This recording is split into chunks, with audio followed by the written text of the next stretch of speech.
ባለፉት 6 ዓመታት የህወሓት ፖለቲከኞችና ባህላዊ ጀነራሎች ምን ሲሰሩ እንደከረሙ ፀሐይ ከሞቀው ኃጢአታቸው እየጨለፍን የኪሳራቸውን ዓመታት እንዘክራለን። ከየካቲት ወር 2010 ዓ.ም ጀምሮ ትነግን ስናነሳ አብረን የትግራይን ጊዜያዊ መንግስት፣ የኢትዮጵያን መንግስት፣ ኢትዮጵያውያን ምርጫ ቦርድ፣ የአፍሪካ ህብረት አሸማጋዮችን፣ ዓለም አቀፉን ማህበረሰብ፣ የፕሪቶሪያ ስምምነትንና ይህንኑ ለማጽናት የተፈረመው የቃል ኪዳን ሰነድ እንዳስሳለን። ከላይ ካስቀመጥናቸው የትግራይ ክልል ዋና ተዋናዮች በተጨማሪ የጦርነቱን ሰለባዎች እናነሳቸዋለን። የትግራይን ህዝብ፣ የትግራይን ክልል ተፈናቃዮች፣ የጦር ጉዳተኞችን ዕጣ ፈንታ እንቃኛለን። በጦርነት ወገናቸውን ስላጡ ቤተሰቦች ትርፍ እናወጋለን። የትግራይ ወጣቶችና የለውጥ ፍላጎቶቻቸው ይዳሰሳሉ። የትግራይ መሰረተ ልማቶች መልሶ ግንባታ መቼ ተብሎ ይጠየቃል። የትግራይ ክልል ሰራዊት ግብሩና ዕጣ ፈንታው ይፈተሻል። ውድ አድማጭ ተመልካቾቻችን በአብሮነት ቆይታችሁ ገጻችንን ሰብስክራይብ፣ ላይክ፣ ሼር እና ኮመንት ማድረግ አትርሱ። ከቤታችን ሚዲያ አንተነህ አየለ ነኝ። ከመሸጋገሪያው በኋላ እንመለሳለን።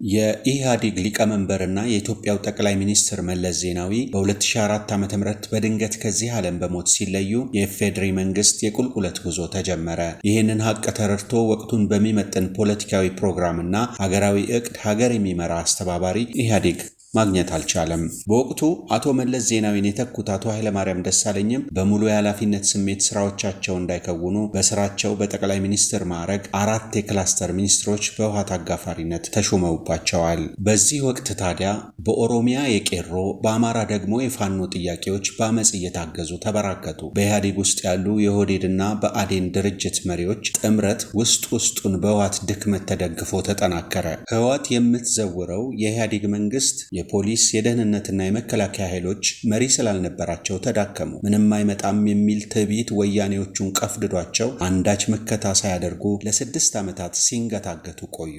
እንዲህ ያለው የኢህአዴግና ህወሓት መሪዎች ትርምስ ለ6 ዓመታት ብቻ ነው መቀጠል የቻለው። ኢህአዴግ ጠቅላላ ጉባኤ ተቀምጦ ከኦህዴድ ኢትዮጵያን የሚመራ መሪ ወደፊት መጣ። ከዚህ በኋላ እነ ጀነራል ሳሞራ አይኑስ በክብር ከመከላከያ አዛዥነት ሲነሱ፣ እነ ሳረ መኮንን ባልተጠበቀ ሁኔታ ሲገደሉ፣ እነ ዶክተር አምባቸው ሲሞቱ ኢህአዴግ ከሐዘን በቀር ምንም ቁም ነገር ያለው እርምጃ ሊያስመለክተን አልቻለም። ህወሓት በወቅቱ የነበሩትን የፖሊስ የደህንነትና የመከላከያ ስልጣኖቹን አስጠብቆ ለመቀጠልና ችግሮችን ለመቅረፍ አሰላሳይ መሪ አላገኘም። ዙሪያውን አጥርቶ መቀመጫውን ያደላደለው አዲሱ የኢህአዴግ አውራ ውህደት ጠየቀና በኢህአዴግ መቃብር ላይ ብልጽግና ቆመ። ኢህአዴግ ከሰመ። ህወሓት ተሰዶ መቀሌ ገባ። በማዕከላዊ መንግስት ውስጥ ያላቸውን ሁሉንም ውክልና በዚህ አይነት ሂደት ቀስ በቀስ ወያኔዎች በገዛ እጃቸው አጡ።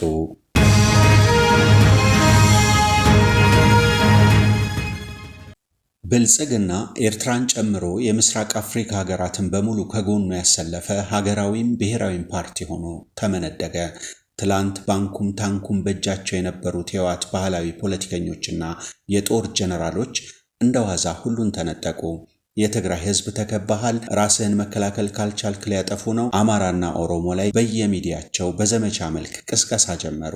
ክተት ሰራዊት፣ ምታ ነጋሪት ተባለ። የትግራይ ወጣት ተቀሰቀሰ። በሳምንት ጦርነት ብልጽግናን እንሸኛለን፣ ኢትዮጵያን ትገዛለህ ወይም ስትዘርፋት ትኖራለህ ተብሎ የተሸወደ ወጣት ለጦርነት ተዘጋጀ፣ ዘመተ። ፉከራው፣ ሽለላውና ቀረርቶ ልክ አጣ። በተሳሳተ የጦርነት ግምገማ ትግራይ ከኢትዮጵያ ጋር ወደ ውጊያ ገባች። ጦርነት ባህላዊ ጨዋታችን ሲባል ተቀለደ። እንደ ሀገር ጦር ተማዞ ልማት አይታሰብም። ከዚህም ከዚያም ጎበዛዝት በሚሊዮን ተቆጥረው ወደቁ። የሰው ልጆች በሰው ሰራሽ ሞት ረገፉ። የህዝብ ንብረቶች ወደሙ። መሰረተ ልማቶች ፈረሱ። ህዝብ ተፈናቀለ። ሰዎች ተራቡ። ወጣቶች ተሰደዱ። እናቶችና ልጃገረዶች ተደፈሩ። ስልክ፣ መብራት፣ ባንክና ንግድ ቤቶች ተዘጉ። ትግራይ ሙሉ በሙሉ፣ ኢትዮጵያ በከፊል ጨለማ ውስጥ ከረሙ። ከዚህ ሁሉ ውጥንቅጥ በኋላ ሁለቱም ኃይሎች ለስምምነት ፕሪቶሪያ ነው የተገናኙት። ብልጽግና በመንበሩ ቀጠለ። ህወሓት ትግራይን ለመምራት ተስማምቶ ከጦርነት በፊት ወደ ነበረው ይዞታው ተመለሰ። ይህ ያለ ጦርነት በሰላም ንግግር ሊሆን የሚችል ሆኖ ሳለ በህወሓት ባህላዊ ጄኔራሎችና ፖለቲከኞች ውሳኔ ኢትዮጵያ በብዙ ከስራ ያ ጦርነት እንዲደመደም ሆነ። ከፕሪቶሪያ ስምምነት በኋላ ለ2 ዓመታት የሚቆይ ጊዜያዊ መንግስት በብልጽግናና በህወሓት መሪዎች ድርድር ተቋቋመ።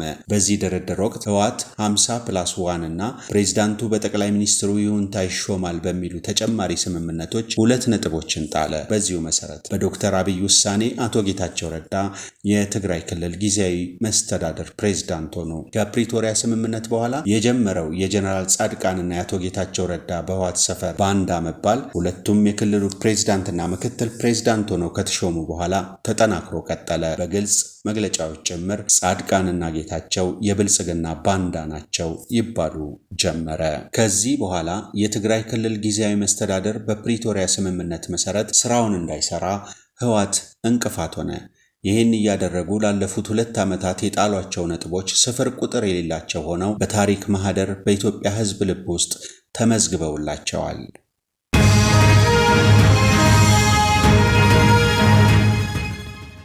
በትግራይ ከጦርነቱ በፊት የነበረው ህገ መንግስታዊ ስርዓት ነጥፏል። ትግራይ ወደ ህገ መንግስታዊ ስርዓት እንድትሻገር የፕሪቶሪያ ስምምነት አስፈልጓታል። በክልል በዞን በወረዳና በቀበሌ ምክር ቤቶች ህወሓት በጨረባ ምርጫ ያቋቋማቸውን አደረጃጀቶች ይዞ ሊቀጥል አይችልም። ቢቻል ሁሉን አሳታፊ የሽግግር ጊዜያዊ መንግስት ትግራይ እንዲኖራት ሊሰራ የሚገባው ህወሓት ስልጣኖችን ሁሉ በትግራይ እኔ ካልጠቀለልኩ ሲል 3ኛ ነጥቡን እዚህ ጋር ጣለ። ከጦርነት በፊት በጨረባ ምርጫ የተኮለኮሉ ምክር ቤቶች ከቀበሌ እስከ ክልል እንዲነኩበት ትነግ አልፈለገም። ወደ ስልጣን ጥቅለላ ገባ። የፕሪቶሪያ ስምምነት ማዕቀፍ ትግራይን መልሶ ህጋዊ ለማድረግ የተሰራ ቢሆንም እነርሱ ግን የትግራይን ህዝብ ክደው ለዘረፋና ለስልጣን ሲሻኮቱ 4ኛ ነጥባቸውን ጣሉ። በ2012 ዓ.ም ከኢትዮጵያ ምርጫ ቦርድ እውቅና ውጪ ለብቻቸው ያደረጉት ምርጫና የመሰረቱት መንግስት ከ2013 ጀምሮ በ2015 2 ዓመታት ፈጅቶ ባበቃው ጦርነት ፈርሷል ብሎ ይህን ተራ ትንታኔ የሚሰራ ጎበዝ መሪ በማጣት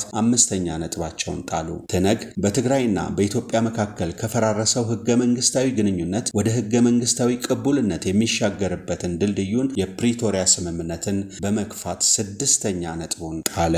ሌላው ሀቅ ከፕሪቶሪያ ስምምነት በኋላ አሸባሪነት በቀጥታ እንደተነሳላቸው ሁሉ የፓርቲ እውቅናቸውን በስምምነታቸው ውስጥ እንዲካተት በጥንቃቄ መስራት ባለመቻላቸው ምርጫ ቦርድ ጋር ሄደው ራሳቸውን ወጥመድ ውስጥ ከከተቱ በኋላ ወደ ፕሪቶሪያ ስምምነት ለመመለስ ሲንፈራገጡ 7ኛ ነጥባቸውን ጣሉ። የፕሪቶሪያ ስምምነት የጋራ የሆነ አስተዳደር ስለመፍጠር እንጂ መንግስት ሆናላችሁ ወይም ናችሁ አላላቸው። ምንም እንኳ ውል ፈራሚዎች ቢሆኑም በፕሪቶሪያ ስምምነት ውስጥ የጋራ መንግስት ለመመስረት በሚደረገው ንግግር ላይ እንደ አንድ አካል መሳተፍ ነበር እድላቸው። እነርሱ ግን እኛ ብቻ ከፊት ሲሉ 8ኛ ነጥባቸውን በታዛቢዎቻቸው ፊት ጣሉ።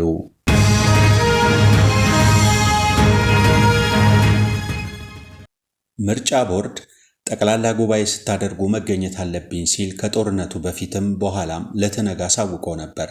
እነርሱ ግን ሁለቱንም ጊዜ ለምርጫ ቦርድ ህገ መንግስታዊ እውቅና ነሱ። ጉባኤያቸውን በጉልበታቸው ለብቻቸው አደረጉ። ምርጫ ቦርድ ጉባኤያቸውን አላውቀውም ብሎ አገዳቸው። በዚህም 9ኛ ነጥባቸውን በብላሽ ጣሉ። እዚህ ጋር ህወሓትን ለ2 ከፈሉት።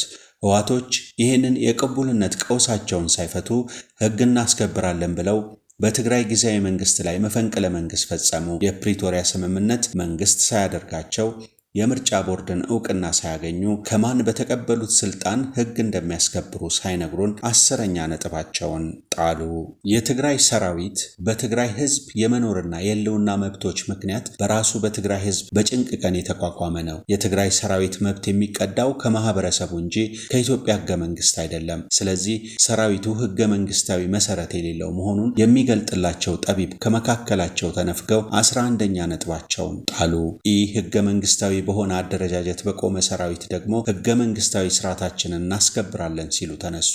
ህገ መንግስቱ የሚያውቃቸውን እንደ ፖሊስ፣ ሚሊሻና ደንብ ማስከበር ያሉ ኃይሎችን ለመጠቀም አልወደዱም። በዚህ ውስጥ የሚፈልጉት የመጨረሻ ግባቸው ስልጣናቸው ብቻ እንደሆነ ለትግራይ ህዝብ አሳይተው 12ኛ ነጥባቸውን ጣሉ። የትግራይ ሰራዊት የማን ነው? የሰራዊቱን ውሳኔዎች ለማስከበር የሚታገል የፖለቲካ ኃይል ማን ነው? ሰራዊቱን ለማዘዝ ስልጣን ከማን ተቀበላችሁ? ስለምንስ በፕሪቶሪያ ስምምነት ህገ መንግስታዊ ስርዓት በትግራይ እንዲመጣ አልፈለጋችሁም?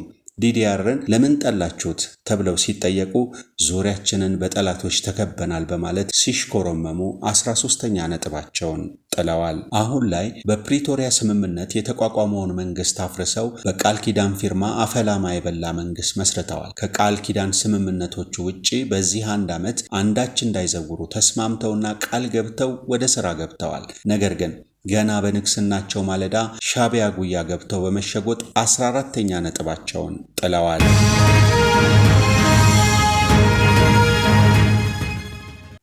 ራሳቸው ከጻፉት ከኢትዮጵያ ሕገ መንግስት ውጪ የትግራይ ሕገ መንግስት ህልውና የለው። አሁን ትግራይ ያላት ሕገ መንግስት የፕሪቶሪያ ስምምነት ነው። በተጨማሪም አቶ ታደሰ ወረደ የፈረሙት የቃል ኪዳን ሰነድ ነው ሕገ መንግስታቸው። በስምምነት ፊርማዎች ለቀጣይ አንድ ዓመት ትግራይን ለማቆየት ተስማምተው 15ኛ ነጥባቸውን ጥለዋል። ሌላው በህዝብ ትዝብት ውስጥ የከተታቸው ነጥብ የደብረ ጽዮን ትነግ ከብልጽግና ጋር ስትነጋገር ትክክል፣ የጌታቸው ትነግ ግን ስህተት ናት ብለው ማመናቸውን መናገራቸው ነው። ተመሳሳይ ተግባር እየፈጸሙ ራሳቸውን ጻድቅ ሌላውን ኃጢ አድርገው በማቅረብ 16ኛ ነጥባቸውን ጥለዋል። በ1995 ዓ.ም በጸደቀውና በክልሎች ችግር ሲፈጠር የፌዴራል መንግስት ለማረጋጋት ጣልቃ ይገባል በሚለው ህግ በብልጽግና ጽህፈት ቤት ጊዜያዊ መንግስቱ ሲቋቋም አብረው የሰሩትን ስራ አናቅም ለማለት መሞከራቸው በ17ኛ ደረጃ የጣሉት ነጥባቸው ሆኗል። የትግራይ ጊዜያዊ መንግስት ሲቋቋም ከፕሪቶሪያ ስምምነት ውጪ 51 በመቶ ትነግ ስልጣን እንዲሰጠው ተስማምተው ፈርመዋል። ይህም የስልጣን ፍላጎታቸውን ልክ ማጣት በመጠቆም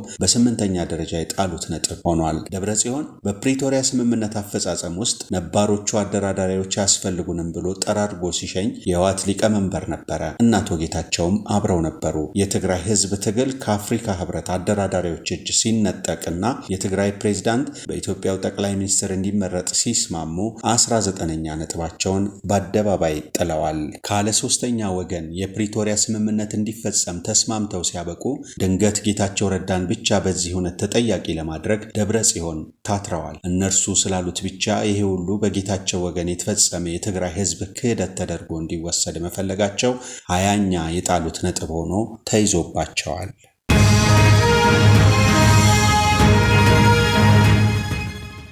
ትግራይ ውስጥ ያለው ቀውስ በሙሉ የሚፈታው መጀመሪያ ትነግ ሲድን ነው ይላሉ። እንዲህ ያለውን እምነትና አስተሳሰብ ከየት እንዳመጡት አይታወቅም። ተፈናቃዮችን መያዣ አድርገው ጊዜያዊ መንግስቱ ስኬት እንዳይኖረው ሰርተዋል። ሕገ መንግስቱ ከማያውቀውና በፕሪቶሪያ ስምምነት መሰረት ቀደም ብሎ ሊፈርስ ከሚገባው ከትግራይ ሰራዊት ጋር አብረው የጌታቸው ረዳን መንግስት ለመፈንቀል በሄዱት ርቀት የትግራይን ህዝብ የዳግም ጦርነት ስጋት ውስጥ ከተዋል። ህዝቡ ለዳግም ስደት ተዳርጓል። በዚህም 21ኛ ነጥባቸውን ጥለዋል። ከሰራዊቱ አዛዦች ጋር በጀመሩት የማህተም ነጠቃ ውስን ቦታዎች ላይ ነው ማስተካከያዎች ያደረግነው ሲሉ የፕሪቶሪያ ስምምነት በመጣስ በወሰዷቸው ህገወጥ እርምጃዎች የሰው ልጆችን አቁስለው ገለዋል። በዚህም በትግራይ ህዝብ ፊት 22ኛ ነጥባቸውን ጥለዋል። ብልጽግና ይህንን አጋጣሚ በመጠቀም ከትነግ የወጣው አንጃ በትግራይ ችግር እየፈጠረ ስለመሆኑ ለዲፕሎማቶች አሳውቆ ሲያበቃ አቶ ታደሰ ወረደን በመሾም ትነግ በቀጣይ አንድ ዓመት የሚፈጽመውን የቃል ኪዳን ሰነድ በማስፈረም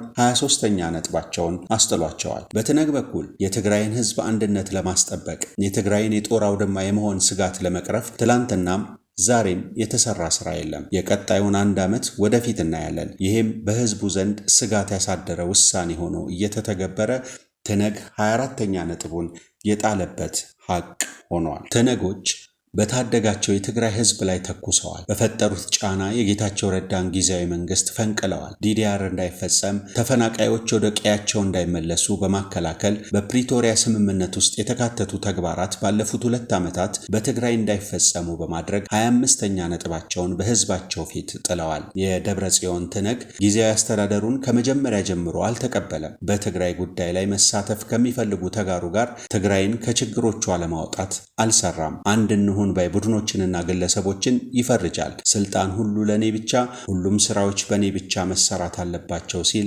26ኛ ነጥቡን ትነግ በይፋ ትግራይ ውስጥ ጥሏል።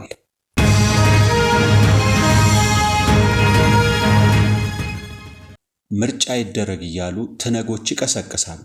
ምርጫ የሚደረገው ለማካተት ሳይሆን ስልጣን ለመውሰድ መሆኑን ዘንግተውታል። አሁናዊው የትግራይ ሁኔታ ደግሞ የሚፈልገው የሁሉንም አካላት አንድነት ነው። አካታች ሁኑ ሲባሉ አይሰሙም። በትግራይ ሁሉን ነገር ትነግ ብቻ እንድትወስንለት የማይፈልግ ወጣት ተነስቷል። ነባራዊው እድላቸው ስለመቀየሩ ማሰብ ባለመፈለግ 27ኛ ነጥባቸውን ጥለዋል። እነ ሞንጆሪኖ የለውጥ ኃይል ነን ይላል። ከድጡ ወደ ማጡ ወስደው ያባሱት እንጂ የለወጡት አንድ ነገር የለም። አሁንም ስልጣን ወይም ሞት እያሉ ነው። ከፕሪቶሪያ ስምምነት ማግስት የተሻለ ስኬት አላስመዘገቡም። አሁን ስለገቡበት ኪሳራ ቀድመው ለመተንበይ አልቻሉም። በዚህ ወቅት በእነርሱ ስህተት በትግራይ ሕዝብ ላይ ስለተደቀኑ ስጋቶች ማሰብ ባለመፈለግ 28ኛ ነጥባቸውን ጥለዋል። ትግራይ ውስጥ ጦርነት እንዳይፈጠር ለማድረግ አይጠሩም። ጦርነት ስጋት ሆነባቸው አይነጋገሩም። ሊመጡ ስለሚችሉ ችግሮች ራሳቸውንም ሕዝባቸውንም ማዘጋጀት አልቻሉም።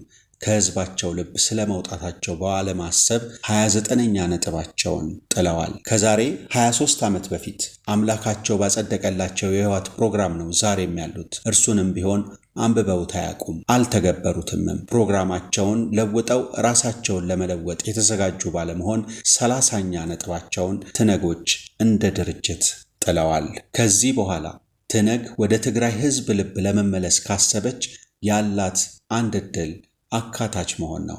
ቀጥሎ ደግሞ የትግራይን ሰላምና ጸጥታ ማስከበር፣ የዘር ማጥፋት ወንጀለኞችን ማጋለጥ፣ የወርቅ ሌቦችን አሳልፎ መስጠት፣ የፕሪቶሪያ ስምምነት አፈጻጸም ላይ መትጋት፣ እያሰቡ ያለውን ምርጫ ማራዘምና ትግራይን መልሶ መገንባት ትነግን ከወደቀችበት ትቢያ ያነሳታል። የትግራይን ህዝብ የተደራዳሪነት አቅም ከፍ ያደርጋል። እነርሱ ግን የተባሉትን ተጻራሪ ሐሳቦች በመተግበር 31ኛ ነጥባቸውን ጥለዋል። ውድ የቤታችን ሚዲያ አድማጭ ተመልካቾች፣ መቼ ነው ትነግ እኔ ለትግራይ ህዝብ መፍትሄ አይደለውም ብሎ ከትግራይ ህዝብ ጫንቃ ላይ ዞር የሚለው? ምን ሲያጠፋ ነው ይቅርታ ጠይቆ በቃኝ የሚለው? የትግራይ ህዝብ ባገኘው ዕድል ሁሉ ትነጎች ሆይ እንደ ህዝብ ምን በድለናችኋል? እኛ እኮ ከልጆቻችሁ በላይ ነው የታዘዝናችሁ።